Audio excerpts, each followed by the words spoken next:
Catherine, our perfect Princess of Wales. One of the royal family's greatest assets. This is a new form of royalty. This is a relatable form of royalty. Tonight, royal insiders reveal the details of Catherine's remarkable transformation since she married into the monarchy in 2011. From apprehensive commoner... I actually went bright red when I met you and sort of scuttled off, feeling very shy about meeting you. to our Queen in Waiting.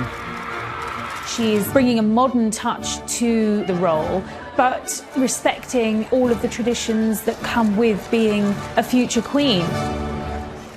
But in March 2024, news of her ailing health rocked the world. Catherine, the Princess of Wales, has announced she has cancer. And nothing could have prepared her for the conspiracy theories arising from her illness. We have to remember there is a woman, a mother, a wife behind all of this. It's been really tough for her. While the nation awaits news of Catherine's recovery, we ask what the future holds for the princess once she returns to her royal duties. The hope, of course, is that this treatment is successful and the Princess of Wales will be able to return to work very soon.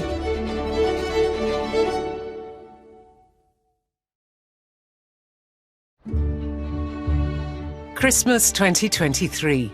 The royal family are at Sandringham, making their traditional visit to church.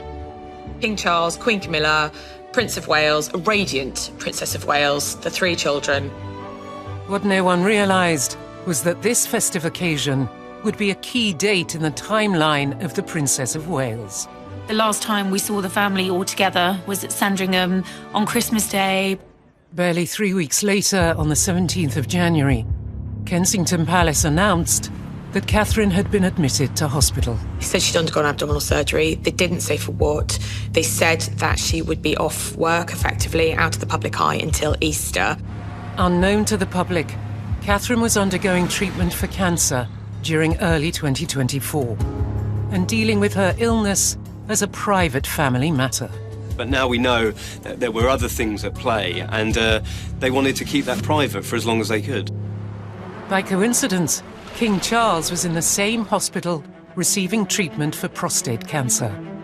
News of his diagnosis was announced on the 5th of February. To have two members of the royal family diagnosed with cancer and going through treatment is unprecedented. It does, of course, throw up huge questions for the future.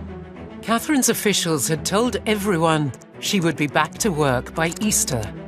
But her ongoing absence, coupled with silence from the family, prompted the media to indulge in extraordinary rumours about the princess. The conspiracy theories, which have been dubbed Kate-spiracy theories, the absence of this world-famous woman from our screens, from our newspapers, from our social media feeds for so long, allowed it to develop. But it's a dangerous vortex to get sucked into. In late March, in an unprecedented announcement, the princess shared news of her cancer diagnosis. It has been an incredibly tough couple of months for our entire family. It has taken us time to explain everything to George, Charlotte and Louis in a way that's appropriate for them and to reassure them that I'm going to be okay. Catherine's announcement put an end to the speculation and cast the events of the previous 3 months in a more sombre light. In the wake of the Princess of Wales's heartbreaking statement, I think a lot of people saw this as one of the turning points, not only in their own behaviour, but how we were behaving as a society, contemplating or discussing somebody's private medical history when we had absolutely no business to do that. Clearly, the pressure that the princess must have felt going through what she knew she was going through must have been incredibly difficult for her. The princess spoke with dignity about her illness, but kept her silence afterwards. The frenzy of speculation about her health is a reminder that Catherine hasn't always had it easy at the hands of the media, despite working hard to craft her present image as the relatable, devoted Princess of Wales. She has been the target of constant media attention, and on occasions, even abuse. In the early days, as the girlfriend of Prince William, she was labelled everything from weighty Katie to not aristocratic enough to marry into the royal family. But somehow, she threw off the critics and retained her composure. And in October 2010, William proposed, with a wedding date set for early the following year. I took her up somewhere nice in Kenya and proposed. It's very romantic. There's a true romantic in that. There is. And you said yes, obviously. Of course, yes, yeah. Thankfully.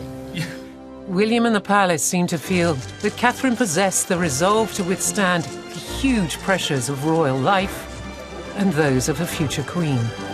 Given that she didn't have, at that stage, any real media training and certainly no experience of handling press intrusion, she was very cool, she was very calm. And I think some members of the royal family sort of noted how well she coped with that pressure. This calmness under fire, this ability to be able to preserve the mask, and that is absolutely one of her key qualities that will make her such a good queen. Her calmness and resolve would be needed in abundance when she made her first public speaking appearance. This was the first time that Kate had actually faced the cameras. It's quite remarkable to think that during the 8 years that she was dating William, we never heard her speak. That engagement day interview was a really important moment. She knew that this interview was going to be beamed around the world to a global audience. Well, I think when you said, I actually went bright red when I met you and sort of scuttled off, feeling very shy about meeting you. But Catherine may have held steady under the glare of the press, but now she appeared as a queen in waiting, and her hesitant performance that day showed she still had much to master. The reality was sinking in that she would still have a lot to learn about how to conduct herself. She had no training in public speaking, and I think that's what we see in that engagement interview. There's a story that goes the rounds that you had a picture of him on your wall. There wasn't just one, there was like 10, 20. He wishes, no. No, I had the Levi's guy on my wall, not a picture of William, sorry. It was me and Levi's, honestly. Yeah. I think she did the best job that she could, and you could tell her relief when the whole thing was over. Catherine's fairy tale wedding to William followed nearly 6 months later. Starting a family was their priority. But if she was going to be a successful future queen of the United Kingdom and the Commonwealth, she still had a long way to go.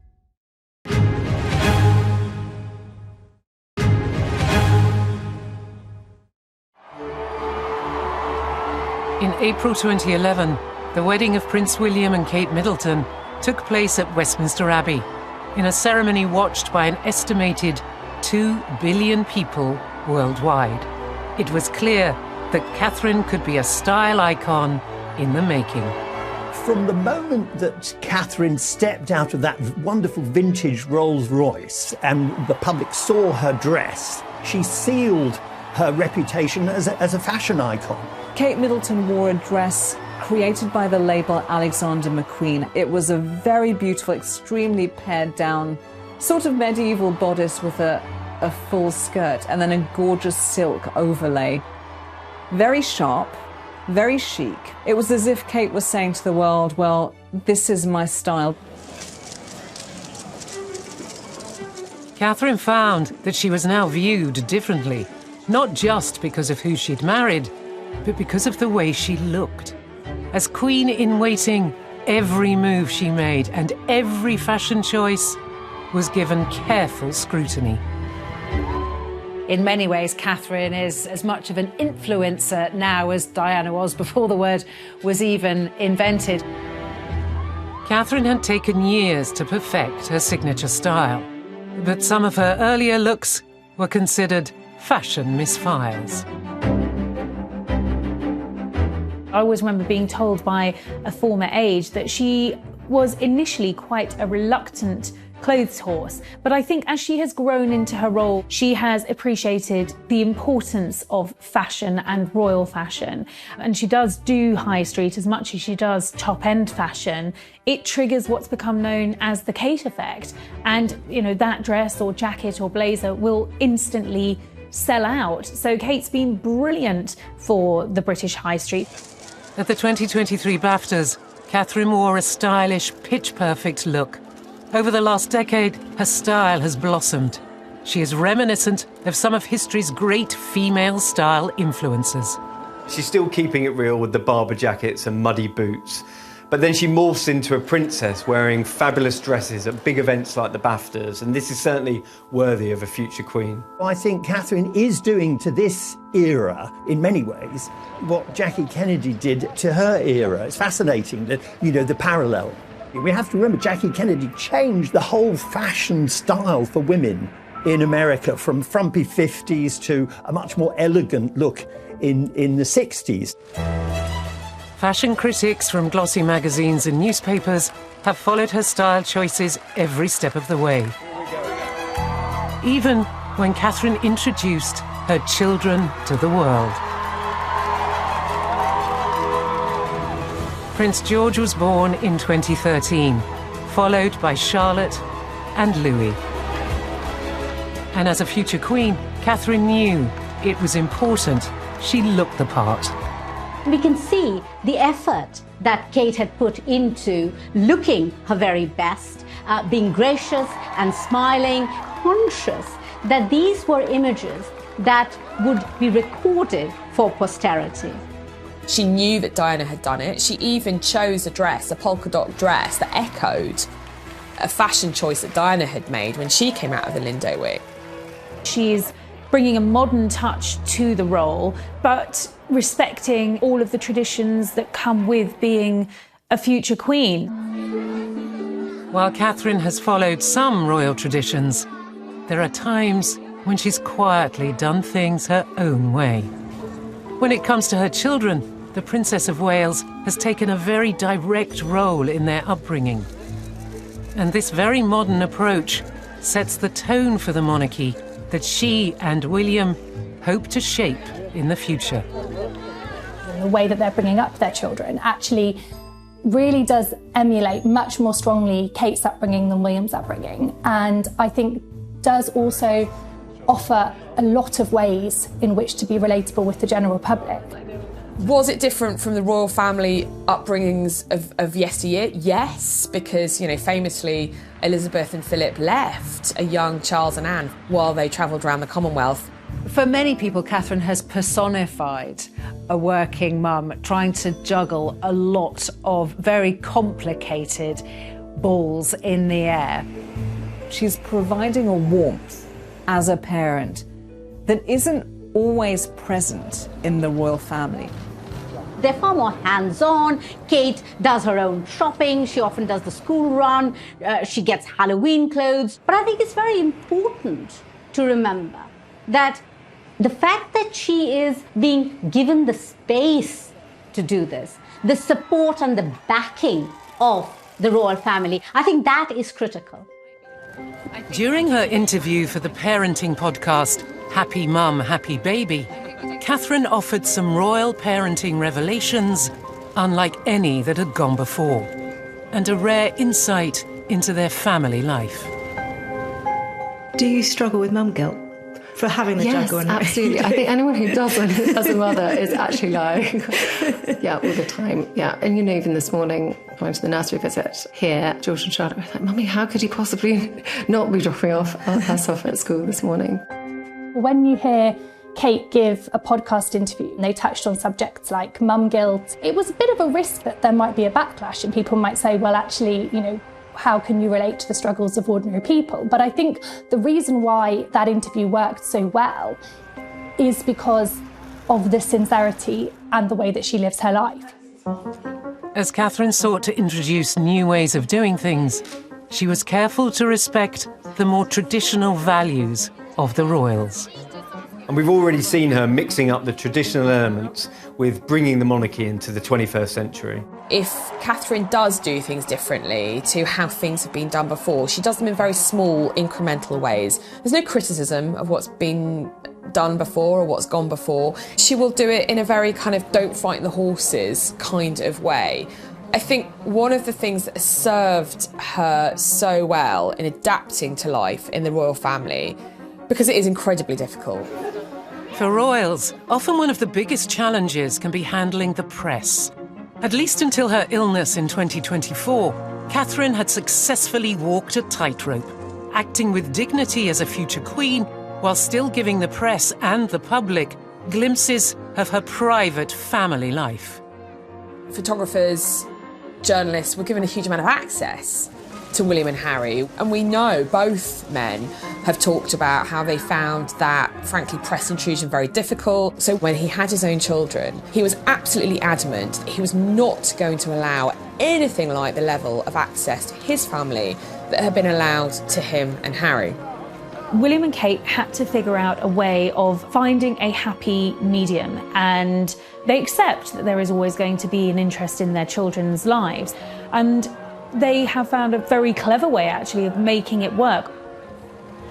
The masterstroke that William and Kate, or their advisors, came up with was to utilise Kate's passion for photography. And so she decided that she would take her own pictures of the children, and then these would be released to the newspapers and to the wider public. This is a new, relatable form of royalty.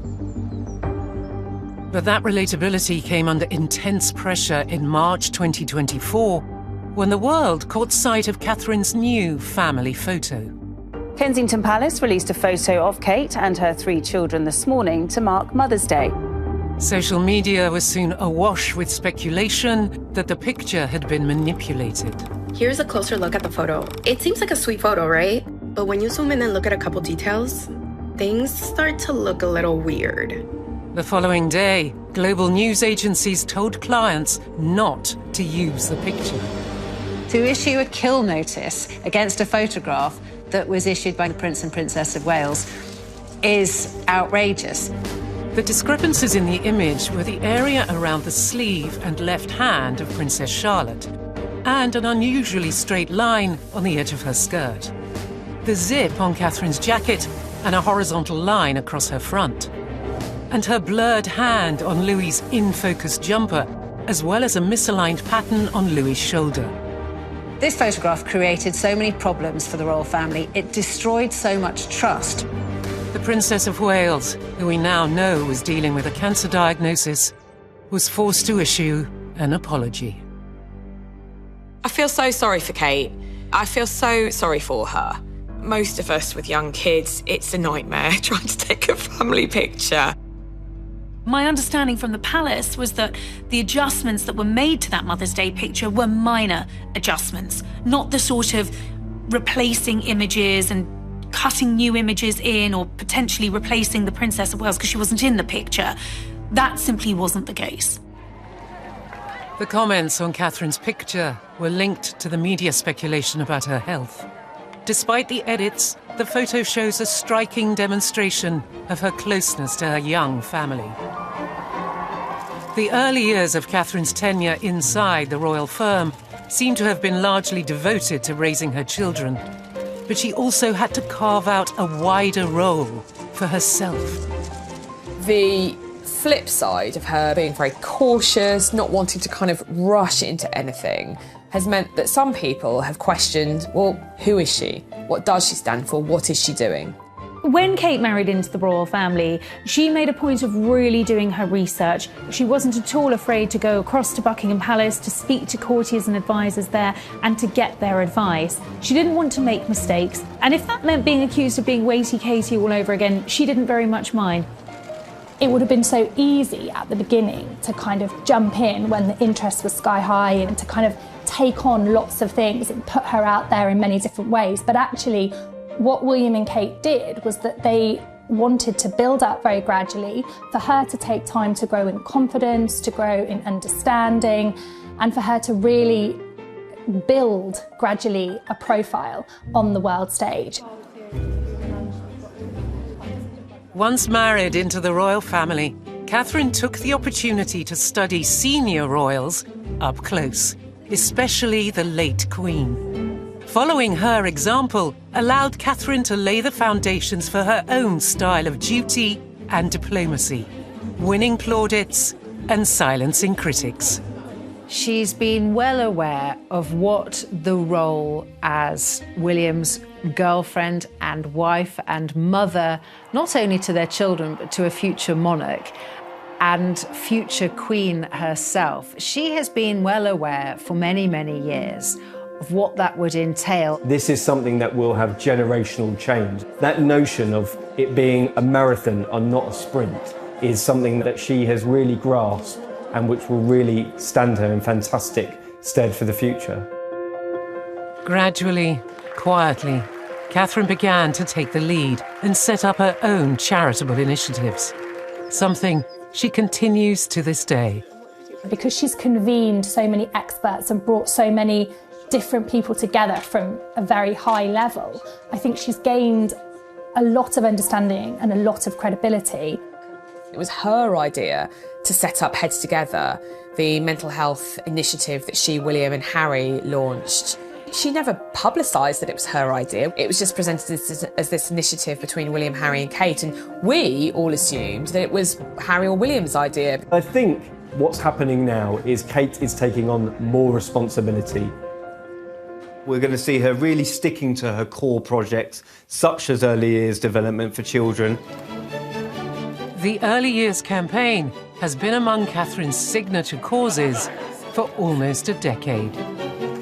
The campaign is fundamentally about shining a spotlight on the critical importance of early childhood and how it shapes the adults we become. The Princess of Wales is committed to making life better, not only for individuals who rely on the charities she supports, but also for the monarchy. Catherine's careful brand of duty, compassion and positive influence portrays the royal family in the best possible light.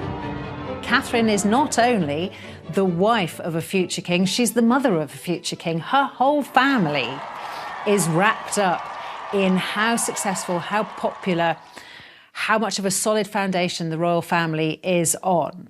These things matter to her. But despite her hard work and dedication, nothing could have prepared Catherine for the seismic developments of 2020, which permanently reshaped the royal establishment and her role within it. Meghan and Harry decided to walk away from the royal family. I'm sure there was a great deal of panic, not only within the family, but with William and Kate as well. Their roles would have to be increased dramatically. Catherine's life would change once again as she and William suddenly found themselves thrust even further into the spotlight.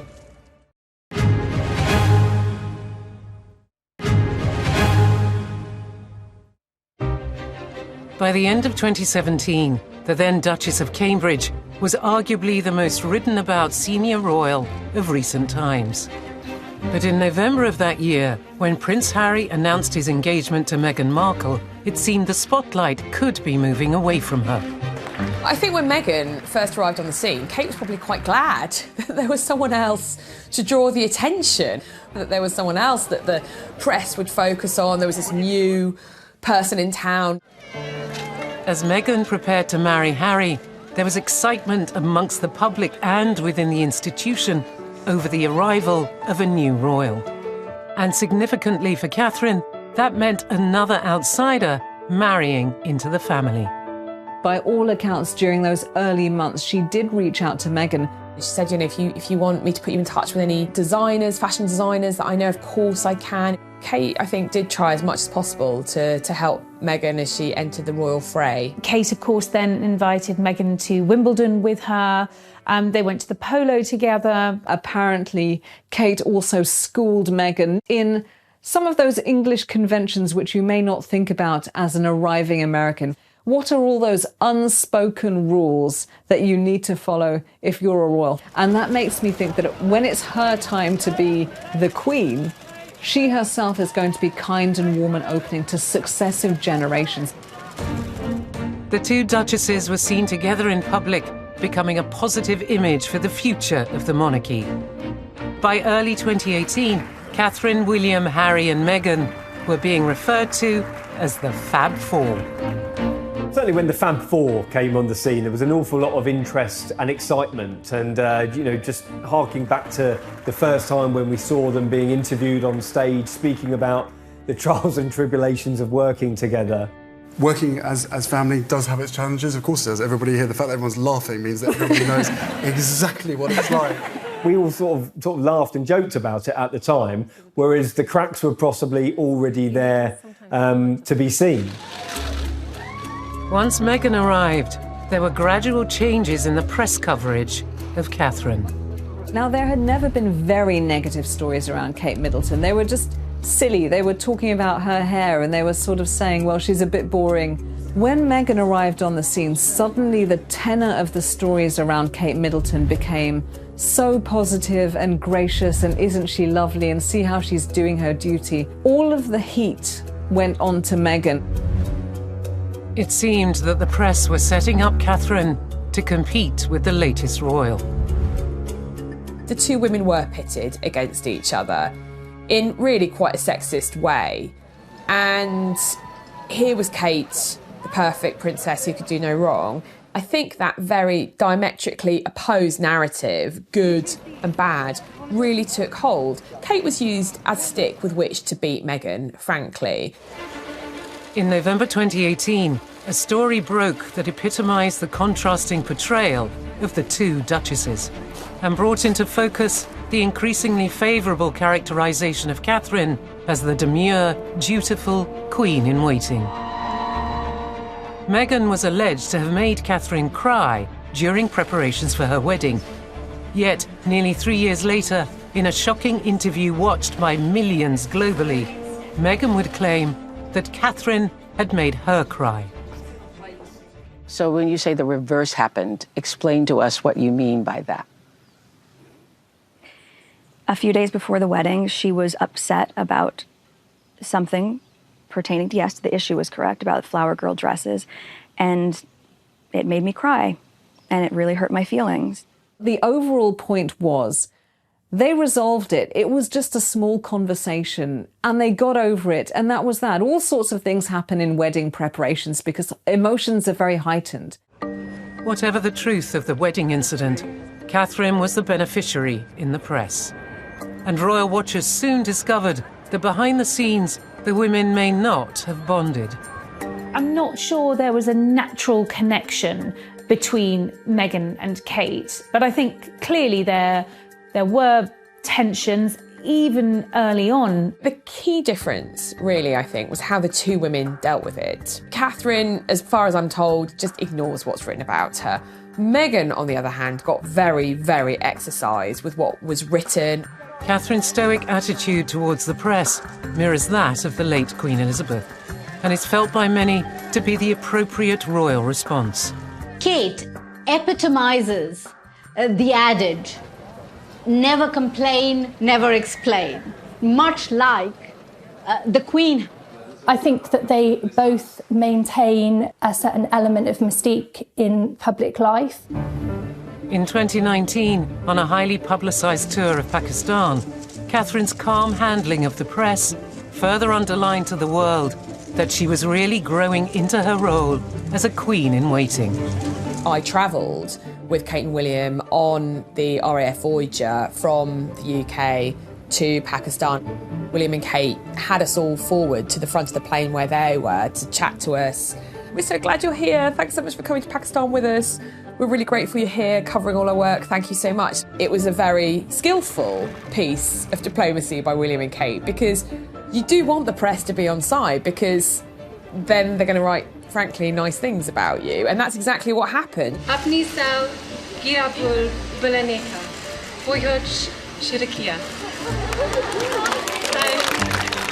She acquitted herself extremely well, and she looked absolutely exquisite. She wore costumes or outfits which at least gave a nod to local dress and customs. She teamed a beautiful coat shirt in a shade of green by Catherine Walker, who was, of course, one of Diana's favoured designers. with a trouser by a Pakistani designer. Are you the same age? Yes. It became very clear that Kate was walking in Diana's footsteps. For instance, when she went to visit orphanages, often these young children spoke about how they or their family remembered Princess Diana. Catherine's growing confidence in her role had clearly been recognised at the highest level when the then Duchess was seen wearing the Royal Family Order in 2018. Well, the order itself is a yellow badge that is worn on the lapel of a dress, and I think it was the Queen's way, really, of thanking Kate for her contribution to the royal family. Camilla received the order previously, and now you have Kate, who also now has been given that level of recognition. Catherine shares with Camilla not only the honour of the family order, but will also one day be the Queen Consort. The position of consort is a trusted royal role, carried out in the past by Queen Mary and the Queen Mother. Queen Camilla has held the title most recently, but all eyes are on Catherine. Charles and Camilla have been around for a long time, and they seem to represent, in the public eye, the old order, whereas Kate and William bring that breath of fresh air. As Catherine steps further forward, her confidence continues to grow, and nowhere is this more apparent than in her charity work. She has drawn on her personal family experience to support a cause many see as her defining work: the well-being of young children, also known as early years intervention. She's not choosing it because it's a soft subject. It's not. It's a hard subject. We were being told by her aides at Kensington Palace that this drive into the early years was very much going to be the work that we would see not just now, but for the rest of her life. By the start of 2020, Catherine was using her growing knowledge of early years intervention to make a real difference to the lives of British families. She launched a nationwide survey of children and parents around the country called 5 Big Questions on the Under Fives.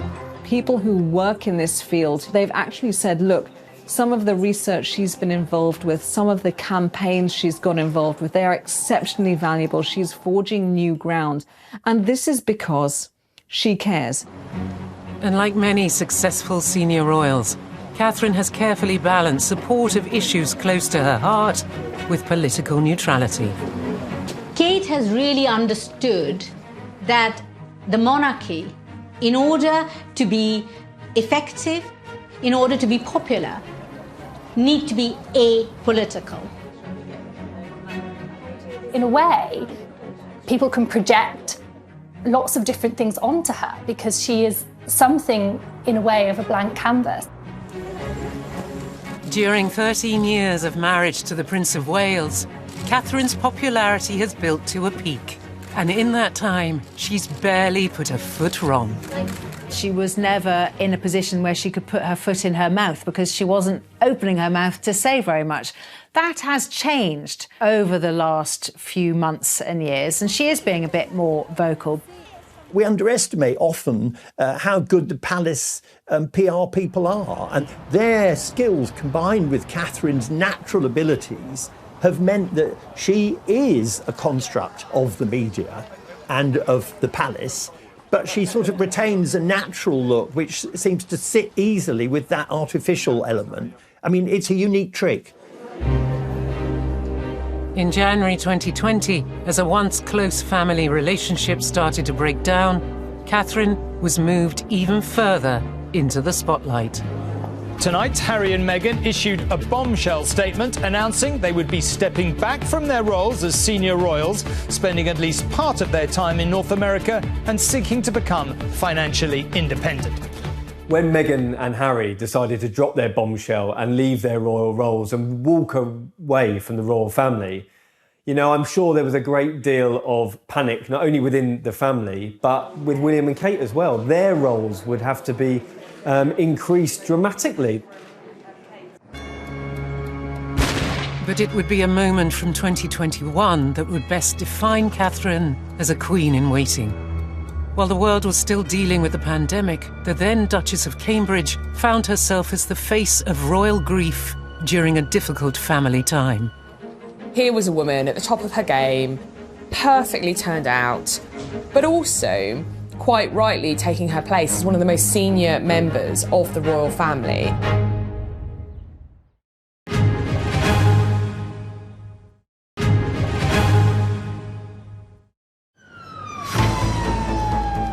In 2020, like the rest of us, the royal family found themselves trying to navigate the pandemic. Kate was thinking about how she could make an effect on her own. She headed up a project with the National Portrait Gallery that showed the ingenuity and leadership that will be expected from her as a queen. Kate took her established interest and talent in photography and she launched this great project called Hold Still. Thank you so much, all of you, for being part of the project. Through her YouTube channel, Catherine would later release these intimate and sometimes moving images. It may have been a nurse taking a short break, eating her lunch. It may have been a man who dressed up as in a Spider-Man's costume to surprise the kids on his local street. It turned into a moment for Kate to say, look, this is something that I did off my own back. This is me stepping into myself as a producer, a curator, someone that is leading a cultural narrative. At a time when the royal family was struggling to reach its public, Catherine used her photography project to connect with everyday Britons. And when she spoke with key workers during lockdown, the nation once again saw her instinctive empathy. Good afternoon. Welcome. Good afternoon.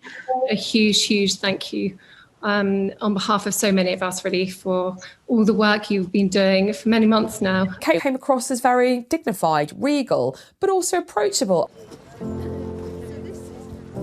Catherine is not only approachable and down to earth, but she also has the ability to read the mood of the nation. This was never more evident than in March 2021, when she went to lay flowers for Sarah Everard, the victim of a brutal murder near Catherine's former home. She told friends about how this made her feel. Very vulnerable at the time. That could have been her, could have been any of her friends. Suddenly, there was a picture of Kate who'd gone, seemingly without telling anyone, to go and lay some daffodils on the bandstand of Clapham Common and to pay her respects. You know, she had her finger on the pulse and I think she acted instinctively. The Princess of Wales showed similar poise later in 2021 during the funeral of Prince Philip, the Duke of Edinburgh. Here was a woman at the top of her game, perfectly turned out, but also quite rightly taking her place as one of the most senior members of the royal family.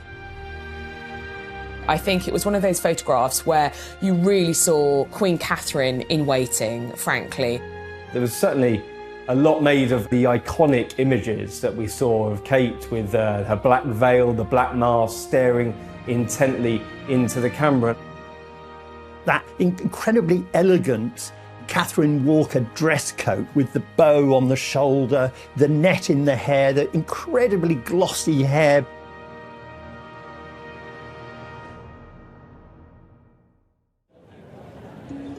This wasn't the only example of Catherine's quiet diplomacy on that day. She made a beeline for Harry, and the two of them are walking out of the chapel. Kate walks quite fast so that they catch up with William, who is ahead of them.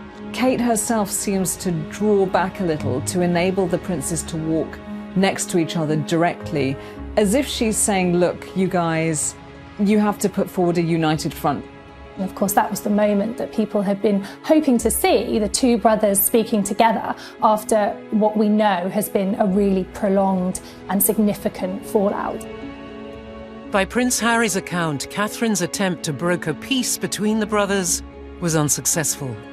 Any hopes of a reconciliation between Harry and his family were further dashed in 2022 with the release of the Sussexes' Netflix series and Harry's memoir, Spare. Catherine herself came under fire. And there was a story about the lip gloss. Meghan asking Catherine if she could borrow some lip gloss before they went on stage together. And according to Harry, Catherine looked horrified and rather, resentfully handed it over. And then afterwards they had a full-blown row about it. Catherine appeared to be untarnished by these revelations. And in September 2022, during the funeral of the late Queen, once again, she carried herself with regal dignity. We saw Kate take on a more motherly role, and she was certainly the one orchestrating things in the background, behind the scenes. She was making sure everybody was cared for, and in such a historic moment, for her to take a back seat shows you what sort of character she is. The sight of Camilla in a car with Catherine and George and Charlotte, I think was very significant. These are now the most significant members of the royal family apart from William and Charles.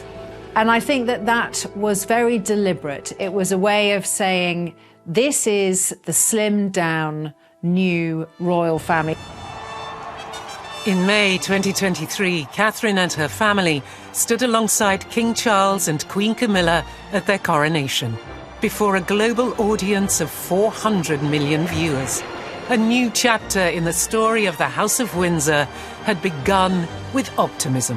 When you think back to almost a year today, the coronation, the sun was shining on the new reign. King Charles, Queen Camilla, Prince of Wales, a radiant Princess of Wales, the three children.